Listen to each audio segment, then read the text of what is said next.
Hello and welcome to the Wednesday check-in brought to you by David Gockstein. I'm your host, Landy, and today is July 1st, 2026.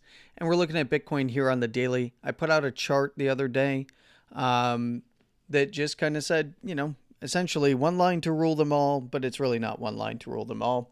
It's the same thing that we have been talking about. It's technically two lines on a chart, no less. And I do like lines. And some people might know I'm a little bit of a crayon enjoyer as well. But none of the criteria that we talked about on Monday has really changed, with the exception that Bitcoin has now swung the $61,000 area to the upside after swinging $58,000 to the downside. So we did have a green day coming off the lows here. And so far, we have seen, and I don't want info. I hate that they put the info thing right there. Or the question mark thing right there. We had, what was it? 57,750 to the downside, a swing of that $58,000. And to the top side here, we had a swing to 61,300. So we've got right around 60,868 here.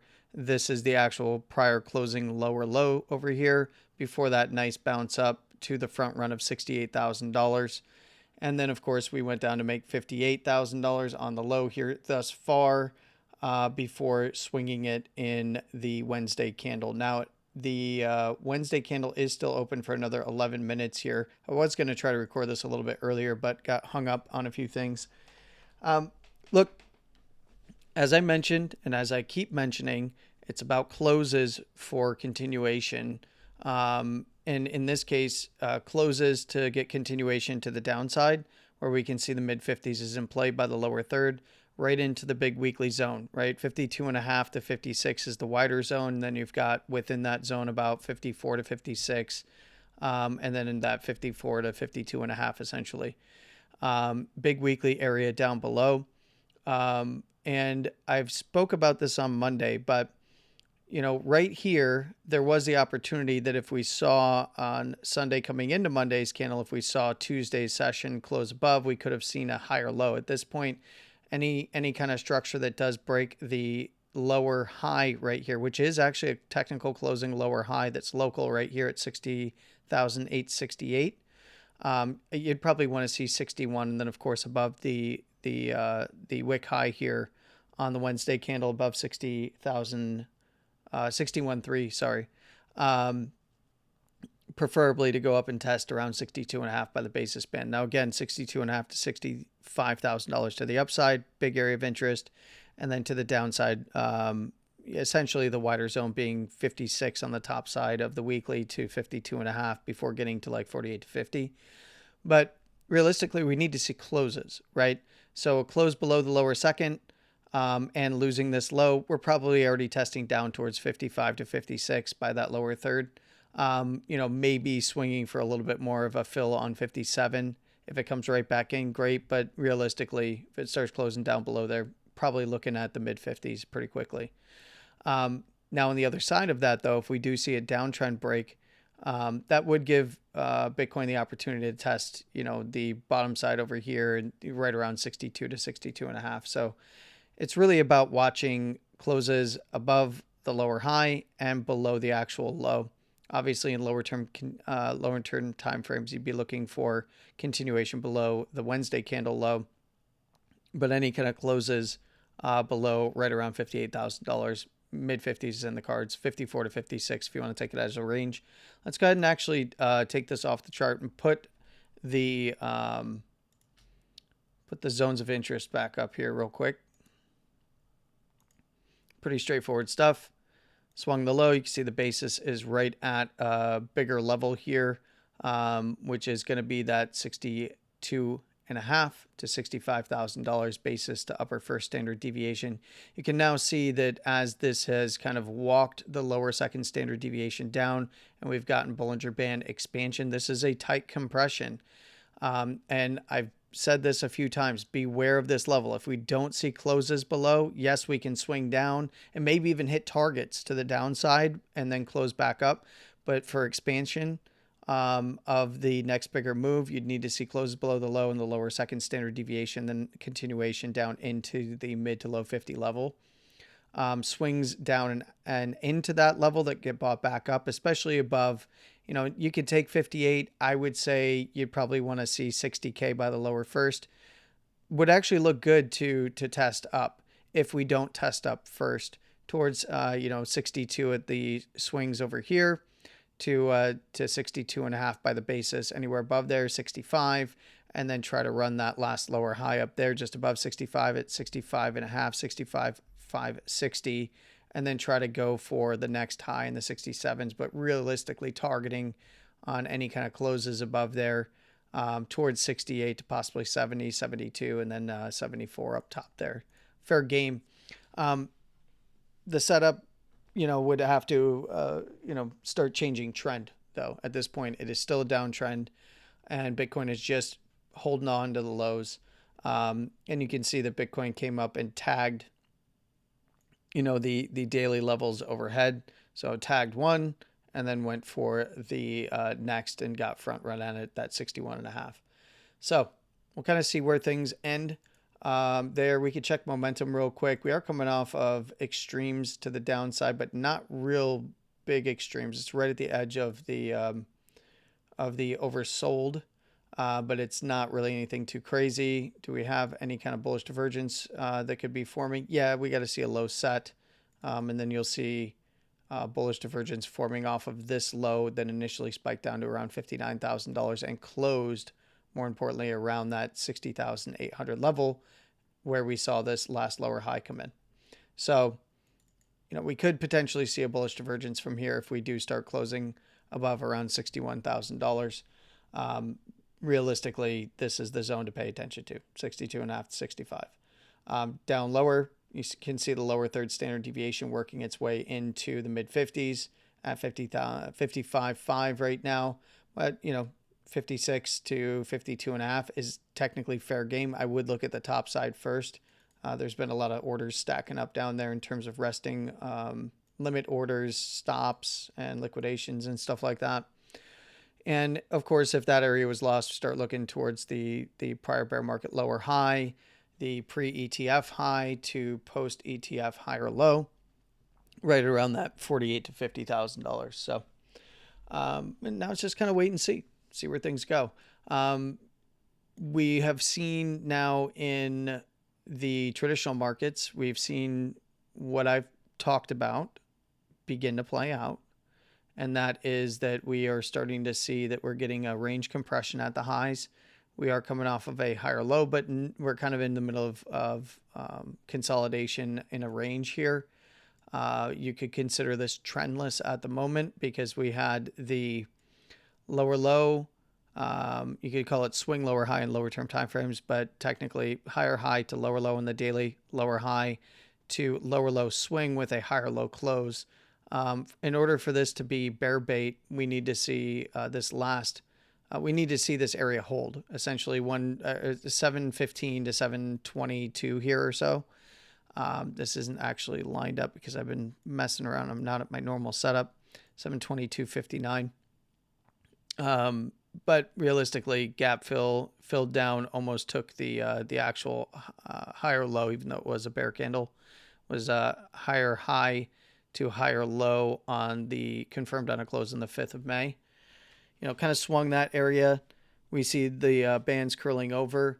The way to stem this off is to come up and take out 755 to 758 and start running 760 to 765 and start pushing that upper, not just the upper second, but the high at 760 and start pushing up above the upper third to get expansion.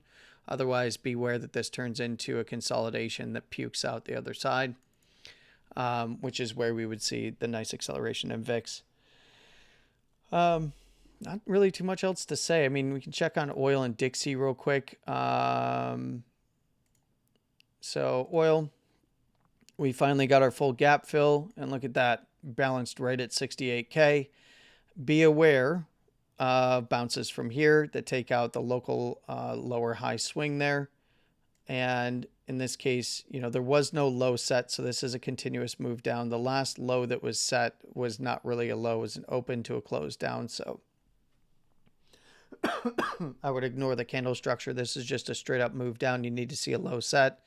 From here, the only way to really do it would be to close back above 70 to $70.50 for WTI. You can use CFDs, you can use CL1, whatever you want. But we're right in at the top side of this major zone between 57.28, where we had the swings outside to the 55 region, and $68. If we go and look at this on a monthly, by the way, this is how important this area is. We never saw closes below, and this was our warning last year. That when we came down coming into 2026 into January, that if we didn't see closes below, be aware that this is just a swing to a big old move up. Everything was telling us that it was likely going to do that, including the bullish divergence once we had the January close. So that was indicating that we were going to see a big move off of a range compression off the lows and a macro support area of interest. So, and kind of the Goldilocks zone for WTI down here. All of this was premium up here if for those in the oil game from the producer side of things. Yeah, that's kind of not that crazy. And let's go ahead and take a look at Dixie. And this is what I would be paying attention to is Dixie in this zone right here. Between 101 and 102, essentially. It's got a higher low close. It did not close above the swing here, so I would pay attention to closes above the swing at 101.43. Could send it back to the high locally at that 101.80 to the 102 region by the upper second. And anywhere above there, that does bring into play, the 103 level, which is a massive, massive area overhead. What you want to see for Dixie, if you want to see more risk on, or a more risk on environment, more favorable to risk on, would be a breakdown below 101 essentially, and start to come back towards the 140 to 160 cent region, and then try to fail on any move back up, and then move down towards the 99.60 area of interest down here. Otherwise, be aware of a grind up that could work its way to 103, and you don't really want to see that. You really don't want to see that recovered in earnest, but we'll see. It's very highly likely that we could see it end up turning around and dumping out if it fails to get weekly closes above 102 and just takes a stab above it, or if it starts to lose the 101 region sooner rather than later. The only way to really kind of gauge that for the current week's candle would be looking, right around where the gap fill came in at that, you can call it 180 cent region. So would keep an eye on it. There's not too much else to say for Bitcoin. There is the potential, I guess, other than, I'm going to get into this on Friday more, but I'm going to explain the monthly and the monthly outlook, because this is not,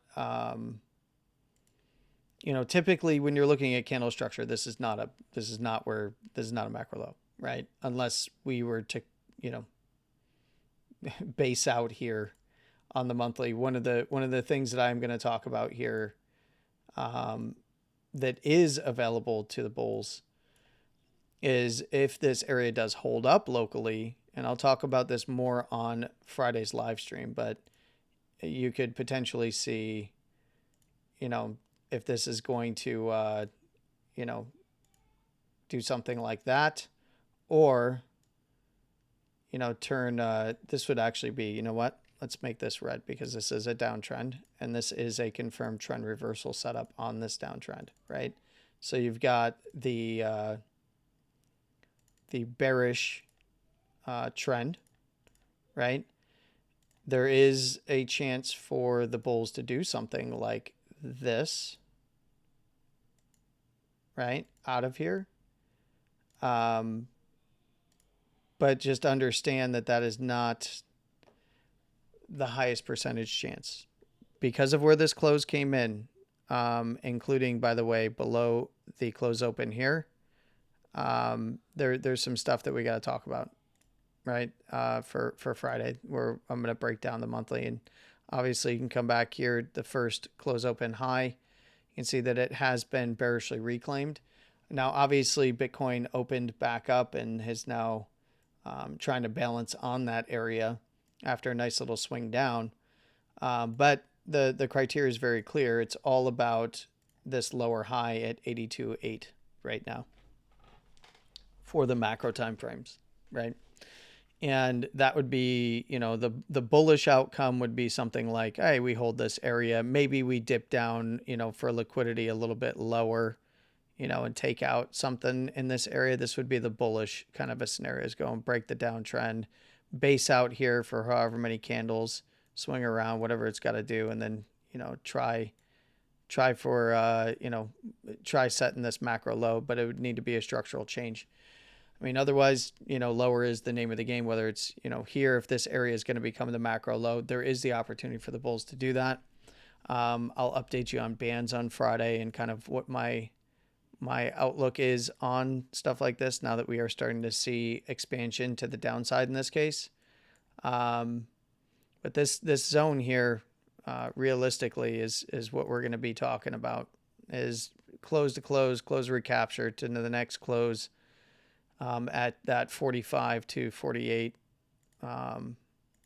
is going to be kind of the main area that we're going to be talking about as potential areas of interest to the downside initially. And then we're going to talk about what you don't want to see. And there is a case to be made that if this area holds up over the summer, that coming into fall, that we could see this area become a macro low. Even if it does like swing down for liquidity down lower into the mid or even low 50s or even upper 40s. Mid 40s is fine. Even 45.5 is fine. Down below there is where things start to get a little dicey. Still has a chance to save itself and reverse, but it's probably going to take longer than people would want. So if you want a structure shift sooner rather than later, you either want this to start dumping out now, or fairly soon, or, endure the pain of watching it go sideways and trying to carve one out here in terms of a low. And that's going to be what I'm going to reserve for Friday's live stream. And hopefully I'll get some folks on here to have a discussion about my thoughts for price action in this area. And right now it's all about watching the dailies. So just to recap real quick, what are we watching for here? On the daily, we're watching for if the lows are dropped, 57.5 is fine for a swing. Needs to close right back in this zone, 58 to 60 here, or we're likely looking for expansion down to mid 50s. Especially on closes below $58,000, we're probably already seeing not just lower prices. If we start to see closes below there, if we haven't seen those lower prices into the mid 50s, mid to upper 50s, 54 to 56 or so, which is mid 50s, then I would be looking for that next. And then it's all about taking out the last lower height at 60,008. 68, but I would realistically be looking for, close above 61.5, take out in the lower term time frame 61,300, and then start working 62 to 62.5 by the basis, and then break back into this wider area between 62.5 to 65. So is that on deck? There's a possibility. Got to set a low first, and to set a low right now, you'll see technical lows set above, right around 60,000, 60,200, but realistically, you're going to want to see probably at minimum 61K and then take out the Wednesday high. So that's going to be it for me today. Please go ahead and like and share this out there if you did find this information helpful. And of course, mark your calendars, 8 p.m. Eastern Standard Time on Friday. I will be live. I will be watching the chat, and hopefully we'll have some guests on as well to discuss what we're seeing in markets. So I appreciate you all, and I wish you a wonderful morning, afternoon, and evening, no matter where you are in the world. Please trade safe. And of course, as always, stay safe. With all of that being said, Landy out. Take care.